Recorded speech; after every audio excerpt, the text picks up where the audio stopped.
دربان کی تمثیل، مقدس مرکز کی انجیل، اس کا 13 باب 34 تا 37 آیات تک۔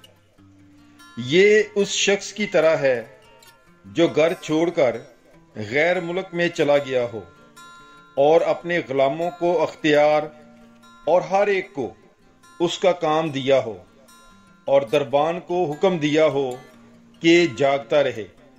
پس تم جاگتے رہو، کیونکہ تم نہیں جانتے کہ گھر کا مالک کب آئے گا، شام کو یا آدھی رات کو، یا مرغ کے بانگ دیتے وقت، یا صبح کو۔ ایسا نہ ہو کہ اچانک آ کر وہ تمہیں سوتا پائے۔ اور جو کچھ میں تم سے کہتا ہوں وہی سب سے کہتا ہوں کہ جاگتے رہو۔ پاک کلام کے پڑھے اور سنے جانے پر خداوند کی برکت ہو۔ خدا کا شکر ہو۔ God bless you. Bible is life.